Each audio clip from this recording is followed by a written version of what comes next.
One two. Hello, आदाब, अभिनंदन, आभार। जटोलिया पंचायत के मेरे सभी आदरणीय जनतागण को मेरा कोटि कोटि प्रणाम। मैं विशाल कुमार शाह आप सभी को प्रणाम करता हूं। और आप सोच रहे होंगे कि आज के दिन आप सभी के समक्ष आने का मेरा कारण क्या है, मेरा रीजन क्या है। तो देखिए, एक छोटी सी बात है बट बात बड़ी है यदि मैं सोचूं और यदि इसको बोलूं तो। आप सभी जान रहे हैं कि हमारे कुछ समय पहले हमारे पंचायत में या ढाका में हमारे विधायक का चुनाव हुआ था और काफी गर्मजोशी वाला माहौल था और परिणाम भी आया। आप सभी जानते हैं क्या परिणाम आया क्या नहीं। बट अभी क्या हमारे पंचायत में पैक्स का चुनाव हो रहा है, जो कुछ दिनों में होने जा रहा है। पैक्स का चुनाव नॉमिनेशन कैंडिडेटों ने करवा लिया है अपना, कौन कौन कैंडिडेट हैं उसके बारे में भी आपको मालूम है। इंद्रसेन शाह जी हैं, पंकज सिंह जी हैं और सत्यम कुमार है। इसके बाद आपका मुखिया का और सरपंच वगैरह का चुनाव बहुत जल्दी आएगा। बट ये चुनाव पैक्स वाला जो हाल अभी कुछ ही दिनों में, कुछ महीनों के अंदर ये होने वाला है। तो मेरा रीजन क्या है आप सभी के समक्ष, आप सभी के सामने आने का? मेरा एक ही कारण है कि हम जो भी प्रत्याशी का चुनाव कर रहे हैं, 3 कैंडिडेट खड़े हैं, 3 प्रत्याशी खड़े हैं इस चुनाव में, तो हमारा ये मकसद होना चाहिए कि हम इनमें से जो हमारे गांव और हमारे समाज के प्रति अच्छा काम कर सके उनका हम चुनाव करें, जो सभी लोगों का विकास कर सके और सभी को एक साथ लेके चल सके, उसको हम चुने और उसको विजयी बनाएं। ना कि उसको जो सिर्फ केवल व्यक्ति विशेष का उन्नति करे और सिर्फ व्यक्ति विशेष के ऊपर ही ध्यान दे। हमारे गांव में या हमारे आसपास ऐसा होता आया है कि जब चुनाव का समय आता है तो जो भी कैंडिडेट होते हैं, चाहे पैक्स के हो या मुखिया के हो या किसी भी कैंडिडेट का, तो कहते क्या है, जैसे मान लीजिए हम लोग शहर में कमा रहे हैं तो उनका फोन आता है कि ओ चुनाव गांव में आ जाइए।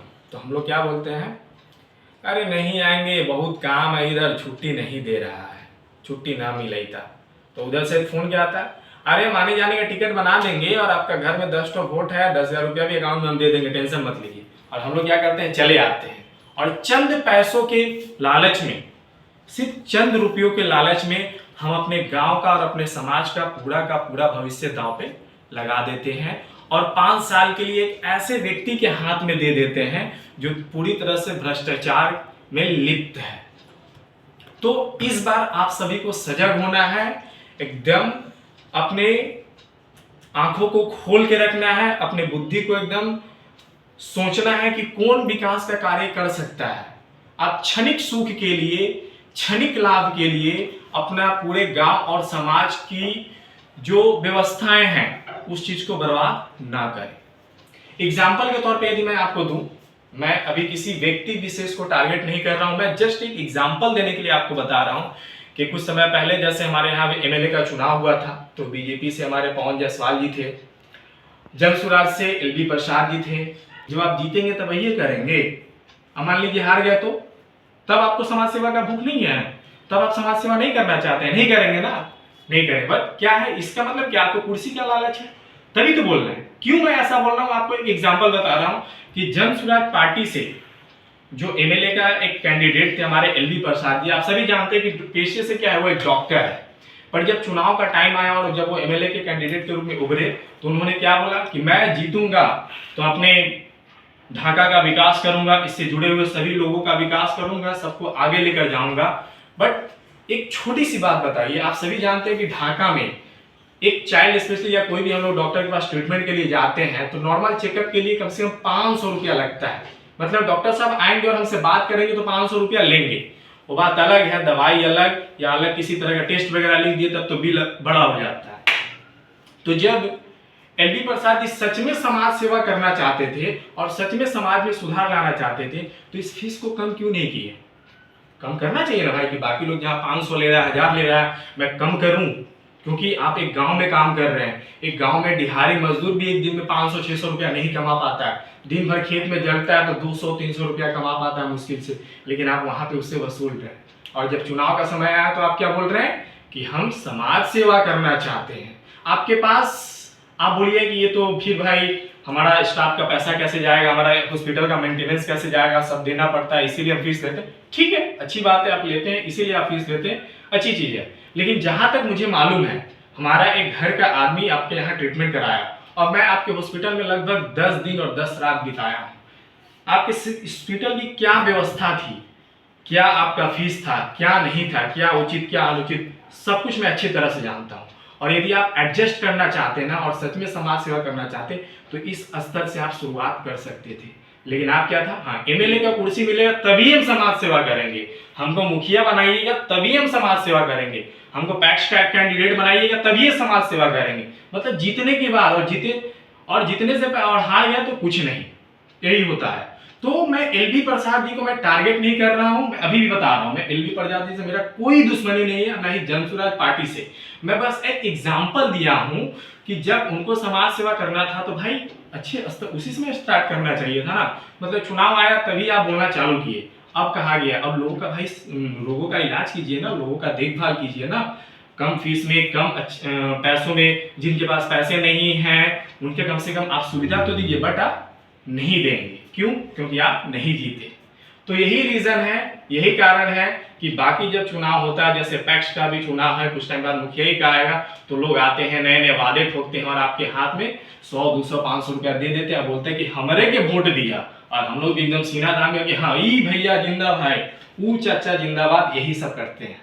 और इस सब के कारण क्या होता है, जब वो आदमी कैंडिडेट जीत जाता है, जो आपको 5-6 रुपया चुनाव से पहले आपके पॉकेट में दिया रहता है, और यदि वो कुछ गलत करता है तो आपकी औकात नहीं होती कि उससे नजर मिला के बात कर पाए और उससे पूछ पाए कि हाँ सरकार का गांव के लिए कितना फंड आया है, किस तरह से उसका यूज कर रहे हैं, किस तरह से उसका विकास कर रहे हैं, हम लोग नहीं पूछ पाते। क्यों? क्योंकि हम लोग पहले ही उससे बीत चुके हैं, हम तो पहले ही बिक चुके हैं। जैसे 5-10 हजार रुपए के लिए हम अपने बच्चों का, अपने गांव का, ग्राम का जो क्या बोलते हैं भविष्य खतरे में डाल देते हैं। तो समय आया है, मैं आप सभी से हाथ जोड़ के निवेदन करता हूं कि इस तरह की चीजों को बंद कीजिए और जो भी पैसे के बल पे आपको खरीदना चाहे एकदम विरोध कीजिए, एकदम विरोध।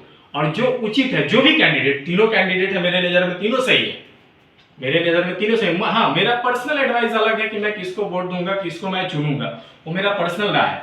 बट एक व्यक्तिगत राय क्या है कि हाँ ठीक है तीनों है, तीनों सही है। आप सभी ग्राम के जो भी वासी हैं, जटोलिया ग्राम पंचायत के बुजुर्ग लोग, माताएं लोग, आप सभी मेरे से अनुभव में, मेरे से नॉलेज में काफी ज्यादा है, तो आपको मालूम है कि कौन अच्छा कैंडिडेट और कौन हमारे समाज के लिए और गांव के लिए अच्छा कर सकता है। तो उसका चुनाव कीजिए और उसे विजय का माला पहनाइए। भ्रष्टाचार में मत पड़िए, चंद पैसों के लिए मत बिकिए, यही मेरा आपसे अनुरोध है। बस इसी के साथ मैं अपनी वाणी को यही विराम देता हूं और मैं उम्मीद करता हूं कि पैक्स के साथ साथ आने वाले भी चुनाव जैसे मुखिया और सरपंच का भी होगा, तो उस समय भी आप अपने आंखों को खोले रखेंगे, अपने आप को बिकने नहीं देंगे। आप पहले अपने गांव और समाज को देखेंगे, उसके बाद अपने आप को देखेंगे। क्योंकि जब तक हमारा गांव और समाज का विकास नहीं होगा तब तक हमारा विकास नहीं हो सकता। वो 10,000 रुपये में और 1 केजी मुर्गा में हमारा विकास नहीं है। इस बात को हम सबको समझना होगा, जानना होगा। यदि इस मेरे वीडियो से किसी व्यक्ति विशेष को तकलीफ पहुंचाओ, हानि पहुंचाओ, तो मैं उसके लिए क्षमा प्रार्थी हूँ। मेरा किसी व्यक्ति विशेष के ऊपर टारगेट नहीं था, जस्ट आप सभी के सामने मैं अपने विचारों को, अपनी भावनाओं को रखना चाहता था। संविधान में नियम है कि आप अपने विचारों और भावनाओं को रख सकते हैं, तो बस मैं उस अधिकार के तौर पे, उस नियम के तौर पे मैं अपने विचारों और भावनाओं को आपके सामने रख रहा था। बस इसी के साथ मैं अपनी वाणी को यहीं विराम देता हूं। फिर कभी आपसे मुलाकात होगी, तब तक के लिए जय हिंद, जय भारत, स्वस्थ रहिए और मस्त रहिए।